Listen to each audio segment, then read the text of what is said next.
Hello everyone, welcome back again to 8x Pixel Expo 8 monthly webinar series global webcast, and hope you enjoy the last session with the In Conversation with David Strike, The Art of Exploration with Vic Verlinden.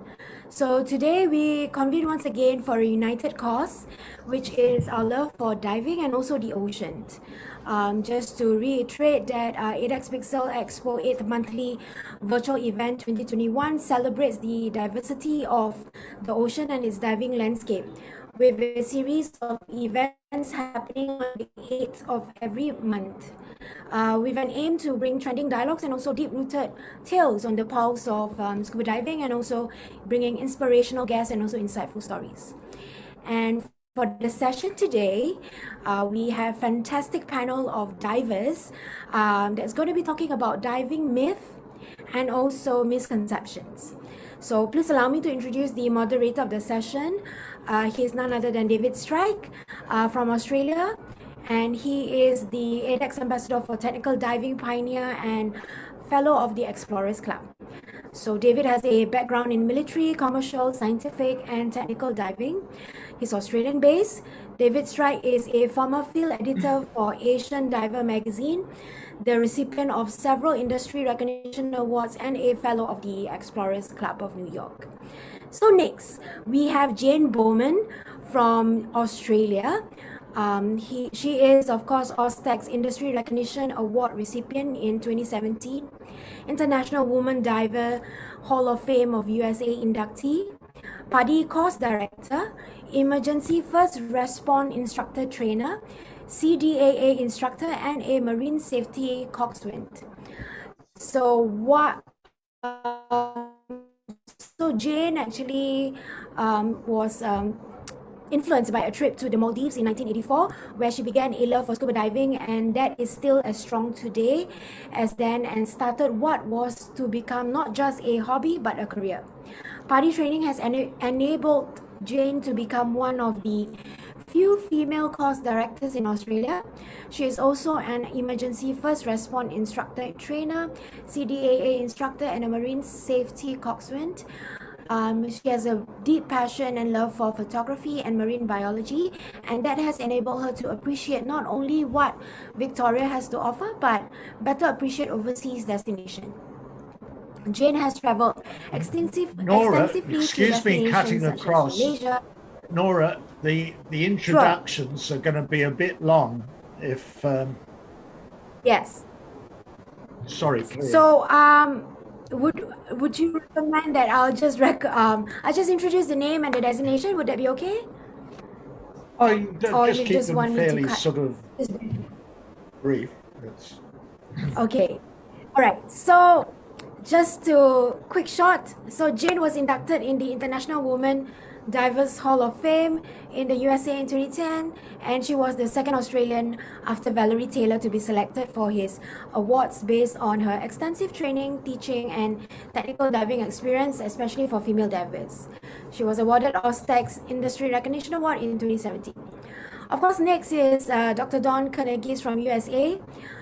She is an assistant professor in the Department of Neurosurgery at the University of North Carolina.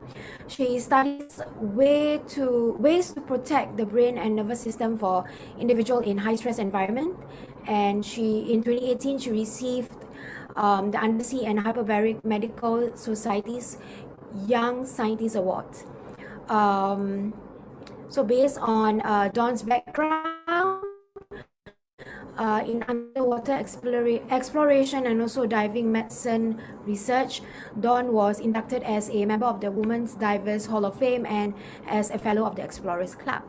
So next panelist is Nathalie Lasselin from Canada.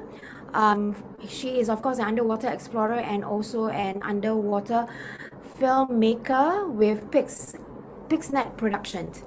So she documents the captivating exploration of our Earth, traveling in more than 60 countries in all of harsh and remote environments. She was the first to film newly discovered wrecks in the St. Lawrence River, and the only one attempting the 70 kilometers underwater traverse of the island of Montreal and or otherwise unknown underwater rivers in China and also Mexico. So she has contributed to more than 200 feature films, documentaries, and productions as a cinematographer and also underwater safety officer. Next in panelist is of course Steve Lewis from UK. He is an international Shaq Exley Award recipient for cave diving safety, a staff instructor and member of the training and advisory panel for TDI, director of diver training for RED, fellow of the Royal Canadian Geographical Society, professional technical diver, writer, columnist, speaker, and coach. Next in the panel is of course Phil Short from UK. He is a professional technical diver, dive industry consultant, training director for INTD UK, and he also attended open water diving course run by Steve Axtell. So Phil has also become the first as a dive master and then as an instructor, joining the British Cave Diving Group. Phil also learned to cave underwater and to pass through flooded section to open caves beyond. He's also led in the involvement in a large expedition to the mountains of southern Mexico and put him on the path to become a fellow of the Explorers Club and a fellow of the Royal Geographical Society, FRGS. Last but not least, of course, we have Paul Toomer from UK. He is a working instructor, trainer, and expedition diver with a wealth of diving experience and an inexhaustible arsenal of yawns. He is a president. He's also a president and also a Dive RED International. And his true passion is, of course, to dive wrecks and cave all over the world, safely plan and executed dive to depths deeper than 100 meters, and been a valued member of numerous wrecks and archaeological expeditions. So, pardon me for that really brief introduction, but welcome all, and thank you for your time to be here. And herewith, I'd like to pass the panel session to Strikey. Over to you. Thank you, Nora. Just a correction there from Steve. He's Canadian. He's not from the UK. Hello, we've all gone. We're still all here. I'm still here. We're all with you. Still here. Ah, right. Yeah. Okay. I think after the introduction, everyone thinks we're done now. Right. Well, that's Steve, you're there. Good to see you. Right. After that sort of brief introduction from Nora, that quite sort of threw me. So we're running out of time now, but See you, folks. It's been a blast. I think it's remember if it's a myth, ignore it. Find out for yourself. Okay. All the best. Now look. We're all agreed, I think, that diving is filled with myths and misconceptions. And quite apart from those obvious sort of myths, there's incorrect but often widely accepted myths.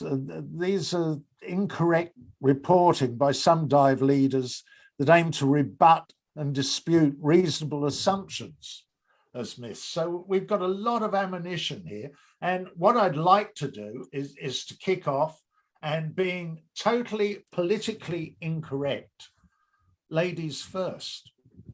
One of the myths that I absolutely love is that women really are not cut out for technical diving, in part because of the weight of the equipment, because they are not large enough or strong enough or enough stamina to handle technical diving. Now, Nathalie, I think everyone would agree, Nathalie is quite petite.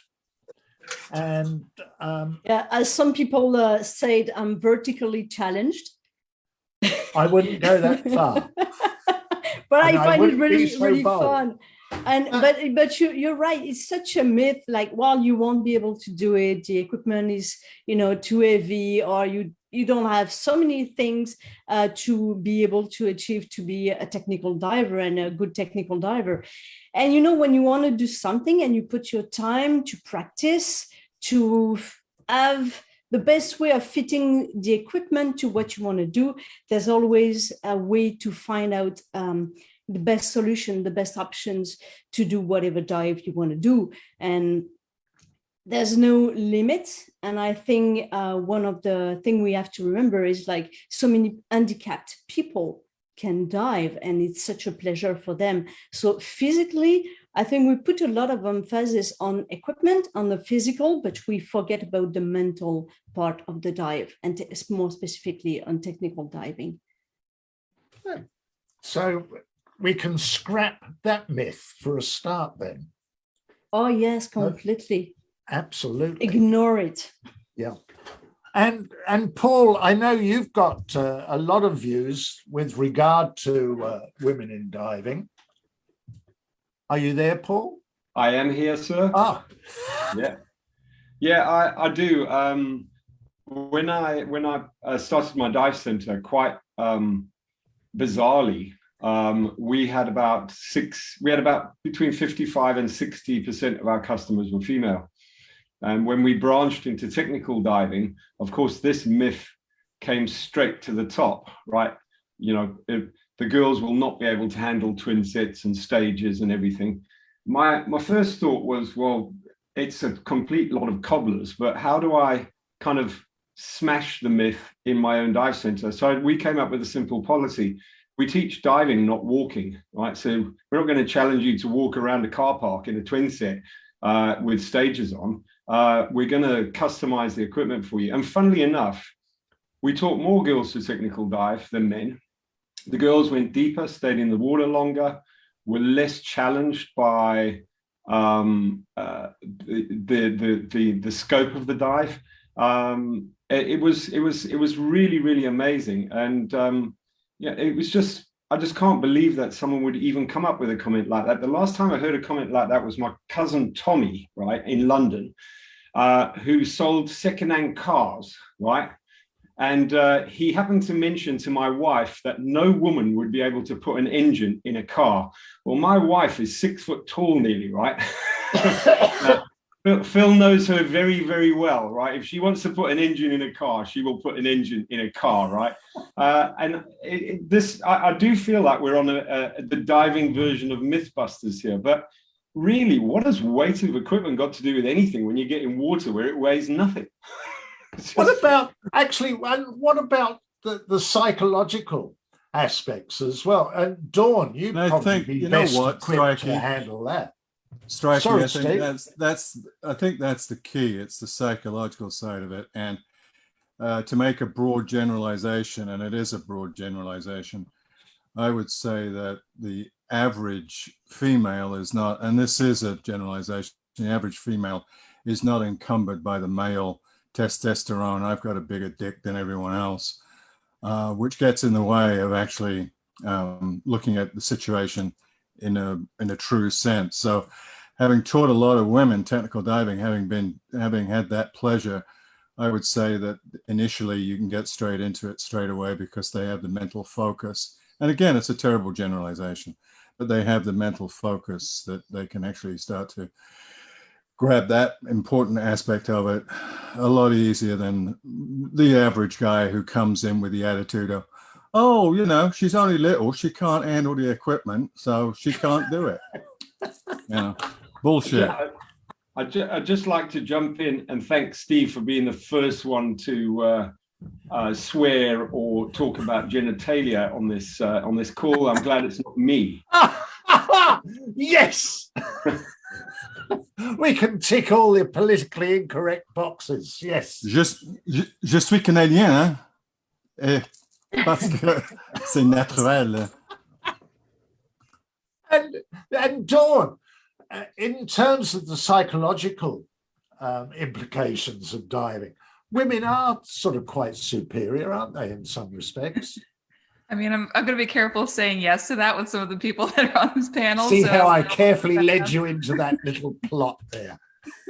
But I will agree with everything that's already been said on the physical side and the psychological side of things.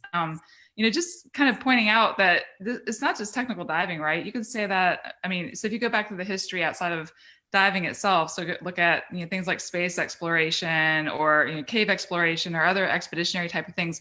You know, there's a whole history of women doing these things and not just doing them, but excelling at them and, you know, just leading the way. So to say that technical diving is something unique and that all of a sudden women can't do it is just crazy. So, you know, both from the psychological side and the physical side of things. And so I've always kind of approached it as not looking at it as a male versus female thing, but just, you know, are you skilled enough? That's the most important piece is, are you skilled enough? Are you well trained? Are you prepared for the dive?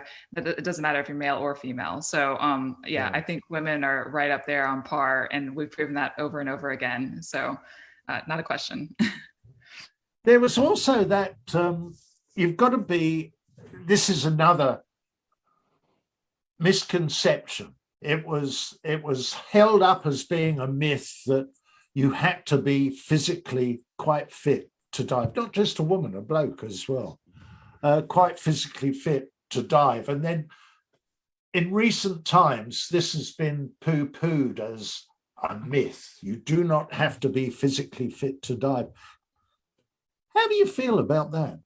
Do you have to be physically fit to dive? Speaking from personal experience, Yeah. I would say yes, because I think I'm probably the oldest one on the panel, and therefore I'm the closest one to needing a walker to get around. And I would say that if one has a brain in one's head, as time passes, you fully comprehend the growing limitations to your physical ability to do things. My days of doing 150-meter dives on a whim are long, long gone. Physically, I can't do it. 100-meter dive, yeah. A bimble on a reef at 30 meters, yeah. But you know, anything. So yes, you do have to be physically fit. But I think more importantly, and again, we come down to the psychology. One has to realize one's own limits, and this broad paintbrush of you're too old, you're the wrong gender. It's all, and I'll swear again, Paul, bullshit. I think the thing is, a question that you should ask about that previous question is what you have to be fit for is to rescue. So it's one of the most intense things you can do in any diving activity. And if you're going to dive in a team or with a buddy, you've got to be capable of helping them when they need it. And that requires a degree of physical fitness, cardiovascular. So in my opinion, yes. Yeah. And I will jump on that to say that not only but physically, but for every single dive, even a simple one, is to be ready for the worst case scenario, because we never know when it might happen. And we have to remember that from not the kind of diving that we do in exploration, but in general diver, we dive with a body, and we have to be sure that we are ready for the dive we're going to do. And if something happened to the body or ourselves, we're going to be able to solve the problem the best way, so we don't create really bad memories of what the event was. And Jane, you're teaching a lot of people. Absolutely. Absolutely. And I think it's not just the physical fitness. And I think when we all start technically diving, we want to do a lot of the things ourselves. We want to be able to put our twins on ourselves or our breather on ourselves. We want to attach all our stages ourselves. And as we start to age a little bit, we start asking for a bit of help. And there shouldn't be any shame in that. I never feel embarrassed at asking someone to help clip on a stage cylinder when I'm sitting on a rocking boat. But I think it's also a degree of mental fitness that we need when we dive. And again, as we age, I think we need to consider that as well. And as some of the other panelists have said, we need to consider buddies, team members, and make sure that we can handle ourselves in the water in the event that we need to help someone else. actually, you raised, I mean, the age thing is another misconception, isn't it? That people can be too old to dive. Is that true? I made a statement. I made a statement of Paul a couple of, for those who don't know, Paul and I work together on a daily basis, and I made a quip with Paul a few days ago, and I said, I want to be sort of swimming into a cave when I'm 90 years old, which is frighteningly close. And Paul said, "Yep, I want to be there with you." So that's he'll be 70 something by that time. So keep tuned for that one.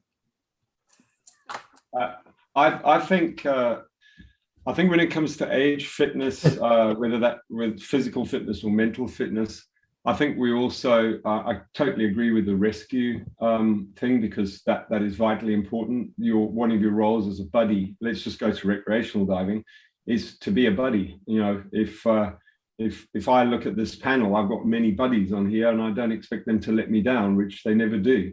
So I think we need to understand that for a start. And I think the second thing is it also depends on what you're doing. Like Strikey, I know that you go in off Manly Beach very, very regularly, and you go with all your buddies, and they all go down there. And there's a difference to doing that, and let's say Phil going and doing J2, for example, right? There is a difference. There's a difference in the degree of mental agility that you need, mastery of skills, and also the fitness for what you're wanting to do.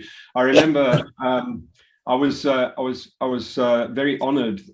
Mark Caney from Paddy invited me to a meeting with the health and safety executive in the UK when they brought out their new medical a few years back. Phil will be very familiar with this, because all of our mouths fell open, because basically 60% of the UK teaching community were never going to be teaching again.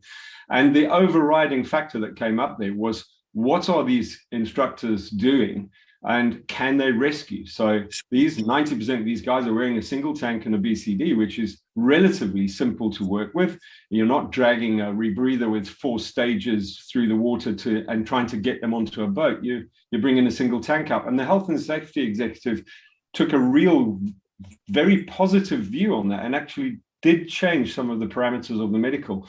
To me, it's about what you're going to be doing as a diver as well, because we happen to all have a passion for exploring and wearing huge amounts of equipment because of what we need to do. Whereas Jane spoke earlier, she's a very prolific course director, and I'm guessing does a lot of single tank stuff, in which case she's going to see quite a different customer to what Phil does when Phil's trying to prepare someone to go to Antikythera, for example. Actually, that thing you mentioned, the rebreathers, and it's one of the points that Steve raised as a little bit of a myth, that rebreathers are the way of the future. And Steve, perhaps you'd care to kick that off and elaborate. Well, to begin with, I think rebreathers are the way of now. They're a tool to do a job. I mean, I'm a wood butcher, in my retirement, I butcher wood. I nail pieces of wood together. I think I own about half a dozen different hammers, a tool to do a job. Each one of them has a specific task that they're good at. Rebreathers are the same. It's a tool to do a job. I don't know Jane very well, but everyone else on this panel uses rebreathers for a specific task. For instance, Nathalie dives under the ice. I mean, takes photographs of polar bears and things in the frigid Arctic. And so for her, a rebreather has a tremendous opens up some venues that would otherwise be closed to her. Phil, the same thing. I mean, Phil is swimming kilometers and kilometers into a hole in a rock, and without a rebreather, he couldn't do that. Paul does a lot of stuff with deep wrecks, and just the package load with open circuit would be horrendous. I mean, he's a big guy and he's strong, but his package would be you know, there would be too many bottles for him to manage. So as a tool to do a job, I think it's a tool for right now. But what that myth, I think, speaks to is the future of recreational diving. Everyone's going to be on a rebreather. Every few years this myth comes up, and it's just not true. The simplicity of a single tank, strapped on your back with a regulator in your mouth, going down and bimbling around at 15 or 20 meters. There's no reason for a rebreather for that. So I don't think that will ever be, I hope that will never be replaced. Rebreathers are bloody complicated. They break. They do all sorts of nasty things you don't expect. And, they're a pain in the backside, and they're expensive. However, they're the right tool to do the job. Are they the way of the future? No. Jane, how do you feel about rebreathers? Well, as was just spoken about, they're definitely a tool to do a job. And there have been many a time where I've put my twins on, put on a stage, and turned to somebody and said, do you remember when we used to go diving with one tank? And again, it's just a tool for a job. So if you're going to do a shallow pier dive in 5 meters of water to photograph a particular type of marine life, why not just put on a single tank and go for a dive? But then if you're going to go deep wreck diving or cave diving, you might be diving twin back mounts, you might be diving side mounts, or you might be diving a breather. So I agree, they're definitely a tool. Yeah. And what about one of these other, there's this other myth, and this is a good one that, once again, this is from Steve, so I won't ask him what he thinks of it. Making a tank of air last a long time is the sign of a good diver. Dawn. Well, I mean, we know that there's so many factors that influence your gas consumption, right? So whether that's your physical size, whether your metabolic rate, what kind of working conditions you're in. So to say that is actually, I had that listed separately on my list of things to point out, because I remember Really? coming up through diving, back in the day, and I remember people would skip breathe to try to breathe less gas because they wanted to prove that they were a better diver in the water, so they'd end up with the CO2 headache. They'd feel terrible. They probably weren't in the right condition to do a proper rescue or to handle a high stress situation, but they breathe less off of a bottle. So yeah, that's definitely a myth. You breathe what you breathe, and you just want to be as comfortable as you can in the water. Yeah. And the other thing is, of course, that people do have different lung sizes. Lung sizes and also metabolic rates, right? So there's all those things influence, how much gas you consume. Yeah. This is my favorite myth from running many Red Sea liverboards, and the competition.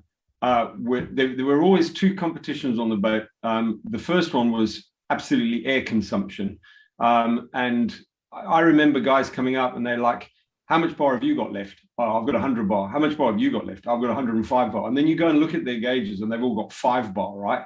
And then going back to the female thing, you look at all the girls and they're sitting with like 180 bar, I can make a single tank last for hours. I'll just go and lie on the sand, right? And just not do anything. It's just such a brilliant one. The t-shirt one, I must just jump in, because there is a hierarchy on a boat, not just based on air consumption, it's based on t-shirts, because basically what happens is you arrive on the boat and everyone's got a t-shirt. Like I dived Red Sea, I've dived Caribbean, and you establish a hierarchy on the boat based on who's got the most exotic t-shirts on, right? And there's always one bloke at the end of the week, just as you've established this hierarchy, he walks out with a Bikini Atoll shirt on and throws the boat into utter disarray and chaos. So those are my 2 big liverboard loves. Actually, now T-shirts you've and air mentioned, consumption. there we were one day out on the Great Barrier Reef. It was perfect sunny day on the first morning of the liverboard trip, and we were all gathered on the diving deck, assembled the gear, ready to dive. The sea was absolutely flat. The sun was shining down. We all got ready kitted up and talking amongst ourselves, introducing ourselves to the other divers.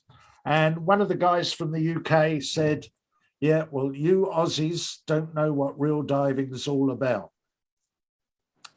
Now, at that point, we didn't think it wise to point out that 90% of us there had come from the UK originally.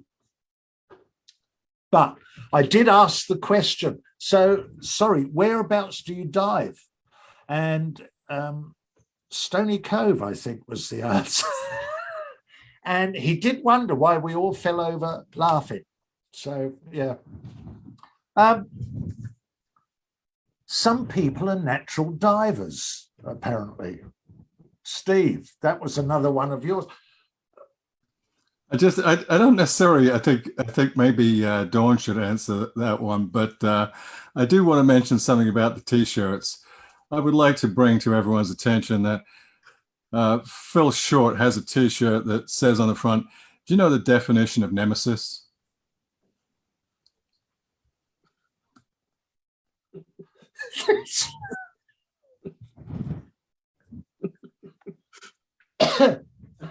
Go on, there's got to be a punchline here. So Dawn, what about this? It's from a Guy Ritchie movie called Snatch, and the lead bad guy character in it is played by Alan Ford, and he's known as Bricktop. He's basically a London gangster who does bare knuckle boxing and dog fights and all sorts of stuff like that. And he comes across two guys, and the first comment is, do you know who I am? And one of them says, well, I do. And he says, well, that'll make this a lot easier then, and proceeds to go through this long-winded quote about how he's a nemesis. He's going to ruin their day. And Steve and I did an expedition, actually 2 expeditions, to Bell Island iron mine in Newfoundland. Yeah. And Snatch was the movie of the trip. It wasn't so much t-shirts, movie quotes. Right. Now it makes sense. One of the other, and this still remains one of my favorite sort of myths of all time, was that it's impossible to get bent diving a 72 cubic foot cylinder. Probably some of you may not remember the 72 cubic foot cylinders, which were the workhorse of scuba diving for quite some while. And of course, a number of people set out to prove that myth absolutely incorrect. But that remained one of my favorite sort of myths of all time. I definitely think that's a question that Dawn should answer. Yeah, Absolutely. Yeah, I could say that to anybody here, but obviously I think when I first got certified, one of the points was, as long as you're diving, you're always at risk of, decompression sickness, regardless of what seemingly simple the dive is that you're doing. So obviously a lot of different factors influence your risk of decompression sickness. It's not, and obviously on the 72, you can get into a pretty extensive dive, actually, especially if you do a deeper dive. So yeah, so that's definitely not true in any way, shape, or form. Just like I've heard things like, well, if you stay at 30 feet or 40 feet or 10 to 20 meters, that you're not going to get decompression sickness, and that we know that that's just absolutely not true. There are so many influencing factors, from individual variability to what your status is that day for hydration, or are you hungover, like some of us have been on dives, which can definitely influence potentially your risk. And just all these different factors that can influence whether or not you get decompression sickness. So as long as you're diving, you always have that risk. You can do everything you can to minimize it, but yeah, that's just absolutely. And that really leads on to another one, that providing you rely absolutely on your computer, you won't come to grief. And that in itself is incorrect, isn't it, Dawn? Yeah, it's the same thing. There's just, again, so many influencing factors, and the way that computers are developed is based off of trying to minimize the probability and of the risk of decompression sickness, but it still doesn't completely cut you clean. So yeah, just because you're following your computer does not mean you're not going to get decompression sickness. You should still be doing all the right things to try to minimize that risk when you're doing dives or repetitive dives, regardless of how, how high stress those dives are. If they're, just, again, some more open water type basic dives, all the way to something more complex, like what, Paul and Phil and Steve and Nathalie do on a regular basis. Just because you're following a computer does not mean that you are in the clear. No, a lot of people do regard it as like a rabbit's foot, a lucky talisman. It's and where's Jane gone? Jane, Here. Jane, what's your favourite myth in diving? I've got a few of them, David. I don't think we've got all night, though. A couple of classics, I think, is when you hear divers, and this sort of leads on from the discussion just a moment ago about people coming back on board a boat and having 50 bar or 100 bar or whatever left, is at the start of the dive, a couple of divers discussing how much gas they have. And I think a lot of divers, new divers mainly, don't understand the relationship between pressure and volume. So you might have two divers discussing that one diver has 220 bar. Sorry, I'm not quite sure what that is in PSI. And the other diver has 200 bar. And the 200 bar diver is saying, well, you've got more gas than me. But of course, we all know that that's not necessarily true, because it's all related to the volume of what you're starting with. But most divers are not taught any information about converting volume into the number or into the amount of litres or cubic foot that you might have. Right. And what's another one of your myths? Ooh, we haven't gone down the shark path yet. Sharks are cuddly. Go on. Oh, they're everywhere. Yeah. Actually, sorry, that's quite a good one, because sharks really do sort of crop up an awful lot, don't they, amongst novice divers and indeed people that don't dive. And there's sort of a school of thought that seems to regard them as being sort of quite cuddly things that you should sort of pet and look after and not be wary of. Do you see many sharks, Nat?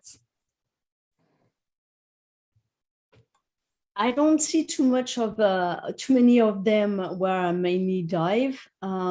But it's funny, the shark situation, because depending of the generation to whom you speak, the response of the people is really different.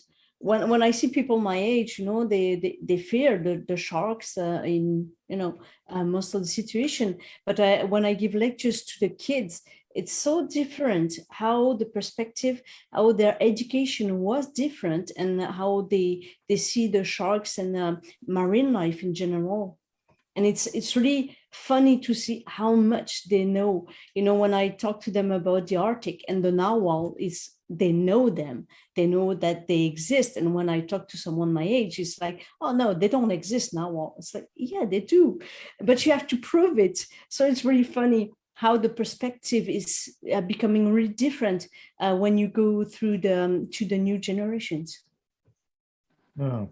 I've got a 9-year-old son who watches Octonauts. I think Stephen and Phil have had the pleasure of sitting on with Sebastian on their knee watching Octonauts, and of course he knows all about the narwhal and the giant squids and the sharks.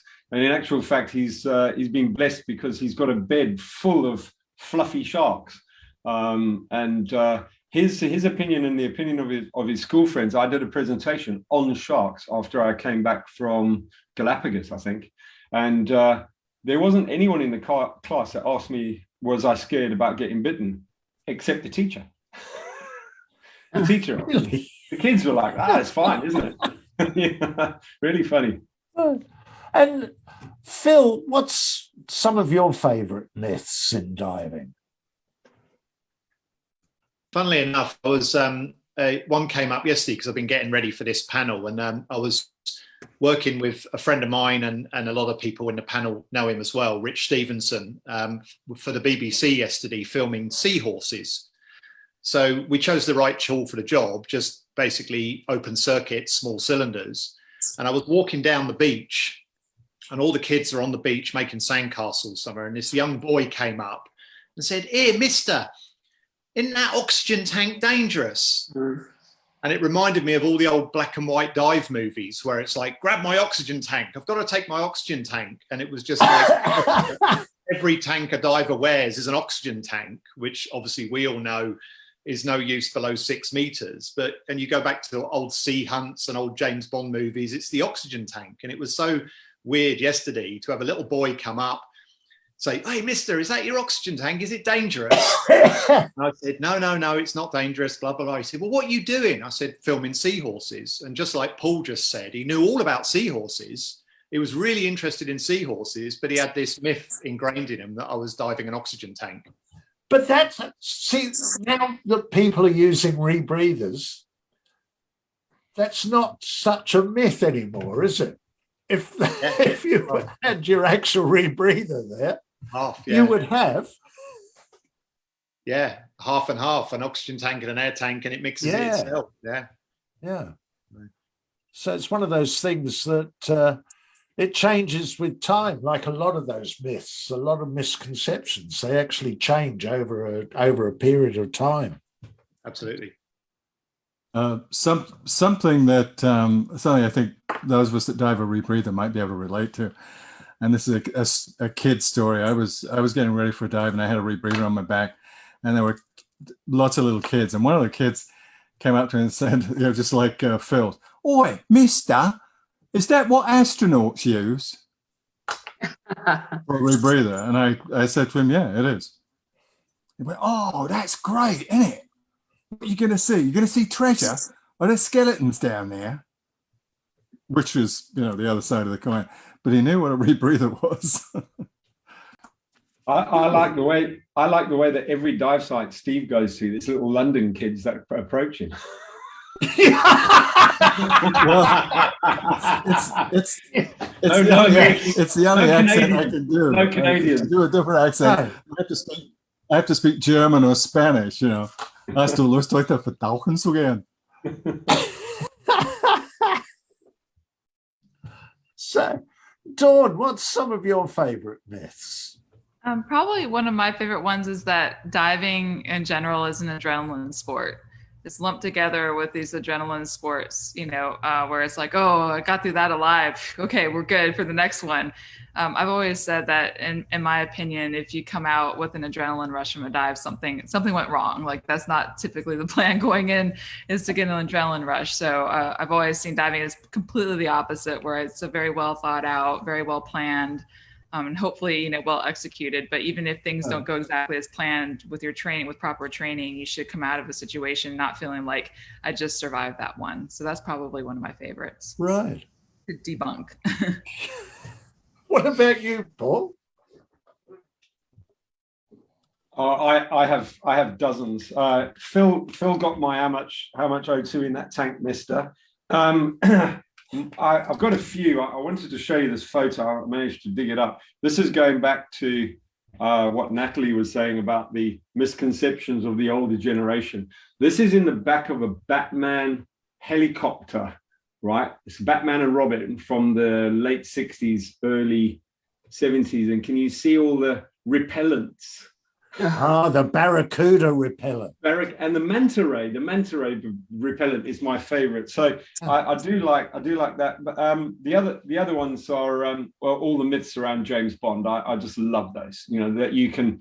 I've had people walk into the dive center and go, "I want to buy one of those little devices that James sticks in his mouth and then swims through the cave system."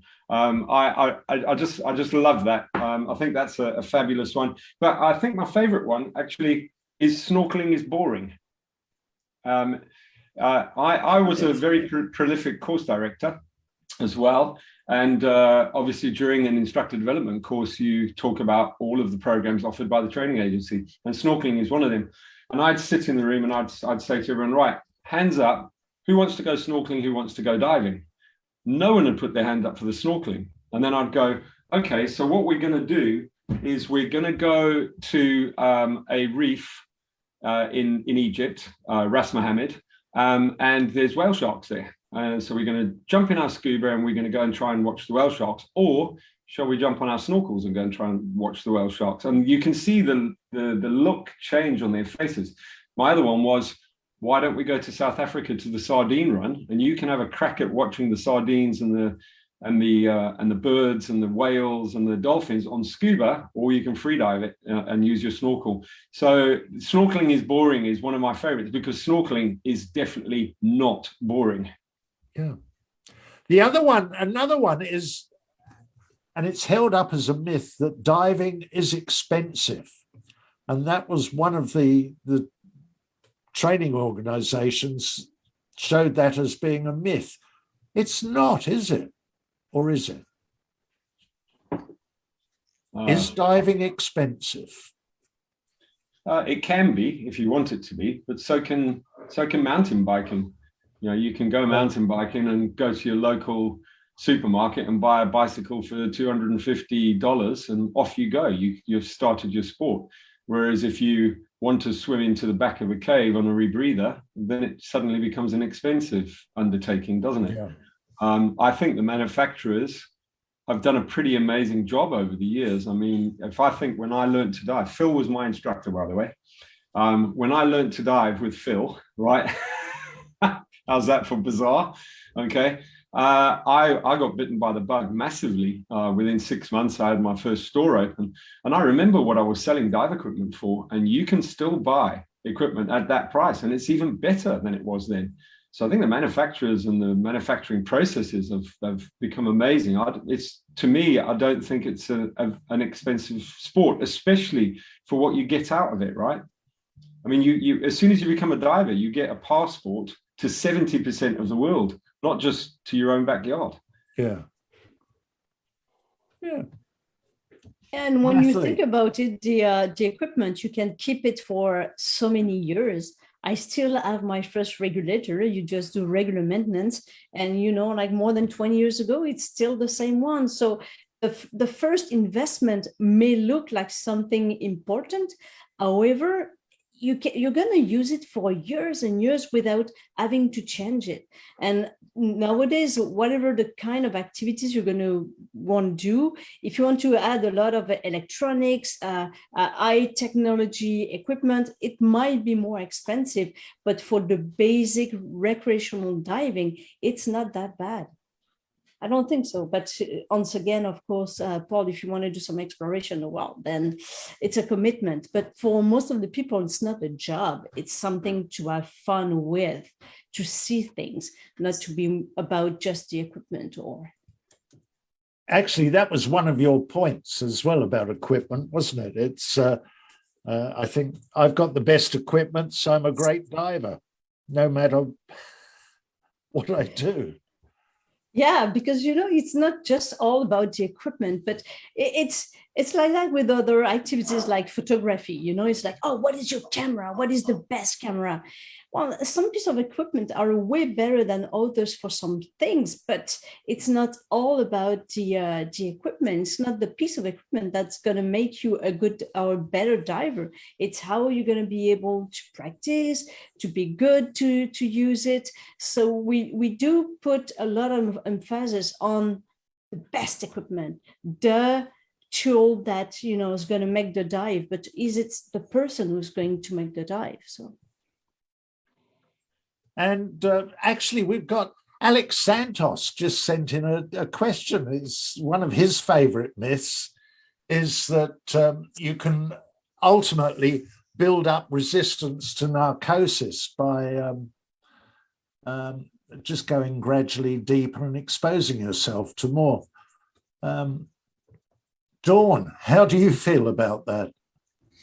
And I'll pitch this too to some of the other folks on the panel who have experience with some deeper air diving in particular. But, you know, we just know that that's not true. Same thing with, I know it's been proven out that doing previous hypoxic training, for example. And just by the way, that was on my list of other myths as well. So it was always kind of one that, again, growing up in the diving community, I remember doing workup dives, and we don't do this anymore, by the way, but this is a long time ago. But when we were diving deep air, and that was the thing to do back in the day. We would do workup dives, and there's so many different things that affect your day-to-day tolerance to narcosis, and so that's just absolutely, again, not true. And I was just getting ready to say it's also not the same for hypoxic exposure. So individuals thinking that they can get this hypoxic exposure early and have an idea like that they can identify hypoxia when they're doing a dive. That's been proven out as not true as well. Just, again, day-to-day individual variability, but also it's just kind of not the way our physiology works. So both of those things are definitely not true. Yeah. Phil, another one of your myths. I think it's actually linked to the oxygen one. The other one, which reminds me of the absolutely brilliant first, none of the sequels, first Jaws movie, where Richard Dreyfuss's character is putting his scuba tanks behind the shark cage, ready to go out to sea with Robert Shaw's amazing Quint. And the boat rocks and one of the scuba tanks moves, and they shout at Roy Schneider's character and say, "Be careful with those tanks, they'll explode."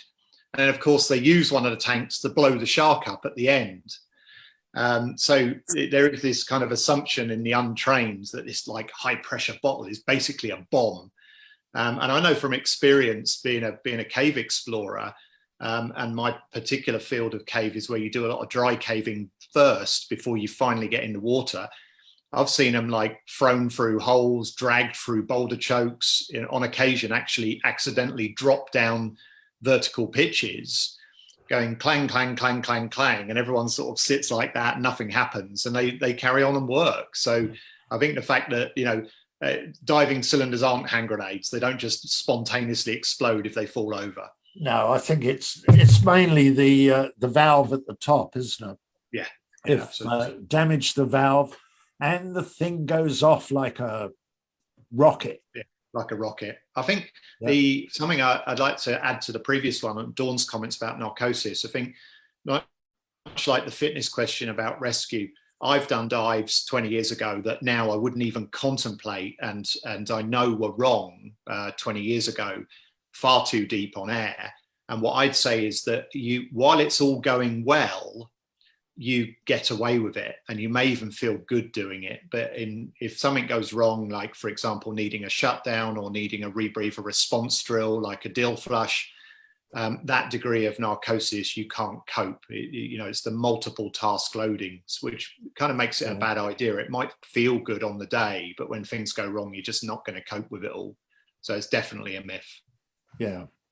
Yeah. In addition to that, I've heard I've heard decompression ones as well, where the diver is saying they can tell when they can leave a stop by how their body feels. I've had rebreather divers tell me that they can survive the 3 H's really easily. So that's why they're not wearing a mouthpiece retaining strap, because they can sense the onset of hypoxia, hyperoxia, and hypercapnia. They can feel it, don't you know? So yeah, I've had some corkers when it comes to all that gas and decompression stuff. You've got the Death Star behind you there, Paul. They must be using the Force. They are trying to. I've got the Falcon there as well. Feel the oncoming with the Force. Absolutely, Phil. I was about that sort of the 3 H's and being able to feel it. I used to ride a motorcycle, and I know Paul still does, and I could tell when the ass end of the motorcycle was going to let go. Didn't mean to say I could do anything about it. That's your third swear word.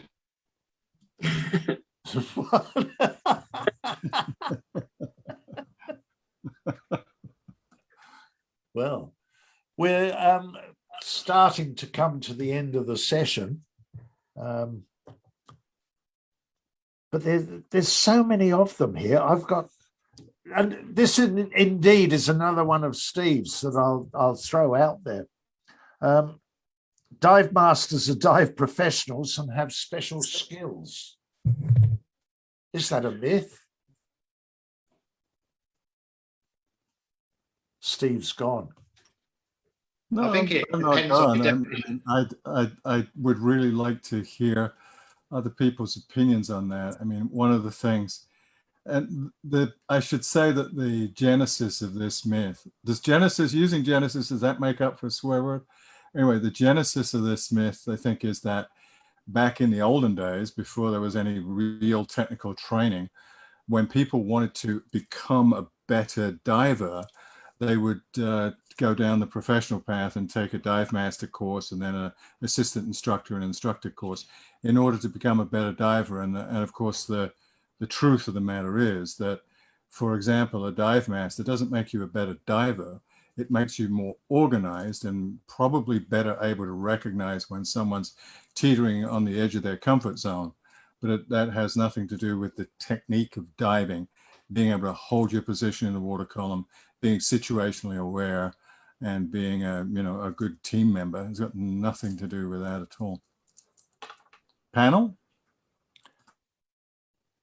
I mean, I'm gonna, I'm not gonna take over this conversation, but I just want to say I definitely have known individuals that just because they have a certification, that seems advanced, it does not mean that they have the experience. A lot of people rush through the process and, are allowed to rush through the process from open water diver to jumping right into more advanced certifications. And I was going to say the same thing. That was another myth of mine, was just because somebody's a technical diver too doesn't necessarily mean that they're experienced. And I think a lot of people just make that assumption. They're like, oh, well, they're deep diver certified or whatever, or Trimix certified, but that doesn't necessarily mean that they have, the right, they've passed through certain skill sets to get to that point, but it doesn't necessarily mean that they have the experience that I think is assumed when you know that they have the certifications.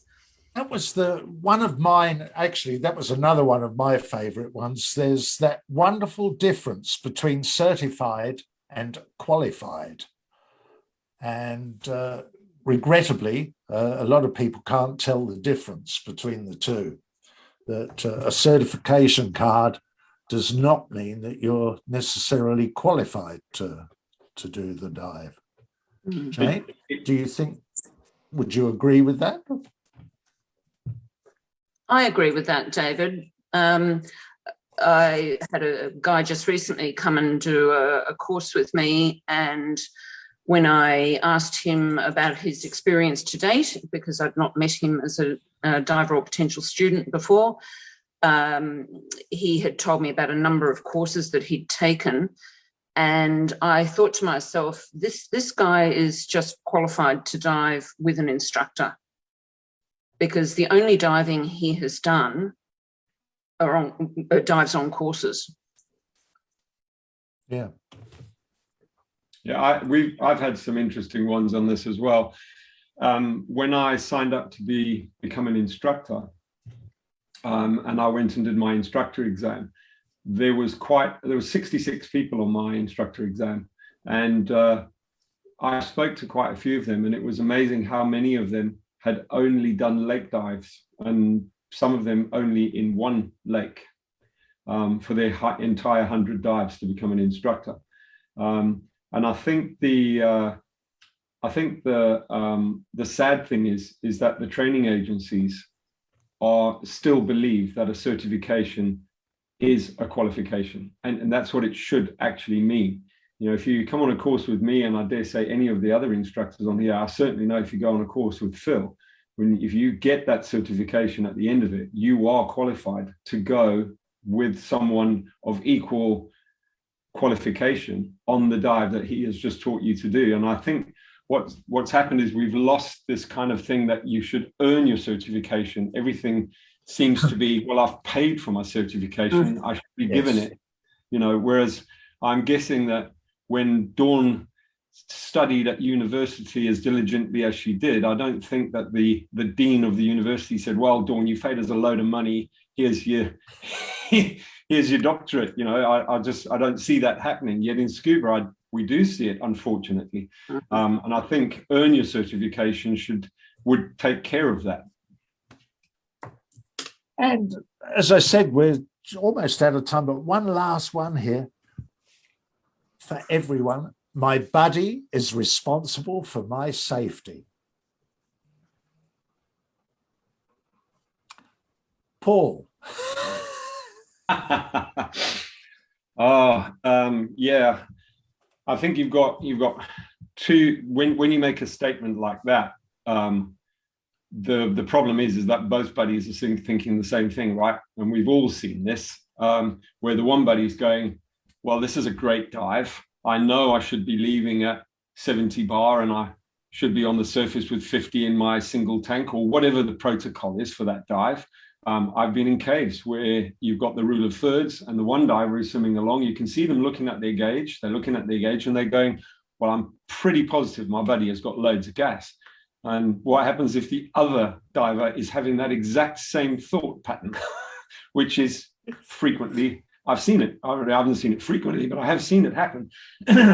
Your buddy is there to be another brain and another pair of eyes. They're not there for you to make every mistake in the world and hope that they're going to bring you safely back to your family, right? Yeah. Steve, would you agree with that? What Paul said? I would. I mean, I recently wrote a piece for one of the online magazines about responsibility and how the responsibility for your own personal safety shifts as you progress through the various levels of certification. And, you know, we all have to say, yes, we are responsible for our own safety and our own well-being. But, you know, there's a fiduciary duty from an instructor to actually shift some, when we pay for instruction, we shift that responsibility onto the dive professional. And, you know, what percentage of responsibility is ours and what percentage is the dive professional? And at an open water level, I think it's 98 to 2, you know, 98 on the instructor and 2 on the punter. And as we shift through it, you know, a CCR in a cave, it might be close to 50-50, but there's always that in the training situation, there's always the responsibility is generally shared with the dive professional. When we're diving with a peer group, for instance, if I'm diving with Paul or if I'm diving with Phil or with Nathalie, you know, then we talk about that responsibility before the dive. It's something that needs to be worked out. You can't make the assumption. And it's like, we go right back to the weakest diver always. Well, who's the weakest diver? Today, diving with these guys, I would be the weakest diver because I'm the one whose health is most compromised right now. So I would lead the dive. In other words, I wouldn't get somewhere where I wasn't comfortable being. And there's always that question of whoever's got my 6 o'clock has equal skills or better equipment than I have. That's a weekend workshop right there. Yeah. Nathalie, what are your views on buddies? Seeing that you went all that way down the St. Lawrence all by yourself. Well, I did have buddies at that moment, but they were just on top of me on the surface, on the safety and chasing boat. I think it's really important to remember that it's not because you do have the certification that you maybe was able to do some skills, some drills that day, but what about 1 week after, 1 month after, 6 months after? And we tend to, you know, take it for granted that, well, you know, we do have the car, we do have the certification and we can do it so easily. The neat thing is, I saw it with my students that some of them, they always dive with the same buddy because they feel comfortable. And what I do with them, I just split them. Is that you can't rely on someone else. But say, yeah, but I know him. We have our routine. Everything is easy, flowing, you know, without any having to ask too many questions. And then it's like, yeah, but you have to ask many questions. Before every single dive, did you ask all the necessary questions to be sure that at the end of the dive, no matter what's going to happen, you're going to be able to solve your problem, you know, on the water or on the surface, depending of the conditions. So we tend to be lazy when we get certified. As diver, I said, okay, I've got it. I've got the proof. So I'm good to go, and I will stay good to go now, even if I don't train and practice. And this thing, one of the most dangerous myths for me about diving and technical diving. Really? Yeah, because if you think that you are a good diver because you do have that card, and or because you have that specific body, you see, you feel granted that nothing's going to happen to you. And so it's a myth that you feel comfortable with, but it can jeopardize your life and or the life of your body. Yeah. Because you have that false feeling of safety and security. Well, thank you. And look, at that point, we've gone sort of a little over the time. Nora has not put in an appearance yet. I suspect she's gone home. No, Nora's back. I'm fine. Go ahead. I think you have 1, 2, 3 more to go. What? You have 3 more to go, right? Your final question. 3 more to go. Yeah, because your last question, you're going to go around the session, or no? No. Or you're done? No. No, we've come to the end. We've exceeded the time that you allocated for us, Nora. I'm giving you more time, but yeah. I know what. Let's do some more introductions. Yeah. Hey, me. All right, so I guess we call it the end, and thank you very much to everyone for being a part of this session and also for sharing your experience. And we look forward to seeing you, everybody, in person real soon, hopefully in 2022, if all goes well. So thank you very much once again, and I look forward to see everybody soon. Thank you so much. Dive, Phil, dive safe and Paul, dive often, folks. Bye. Paul, Bye. Thank you. Dawn, Jane, thank Bye. you. See you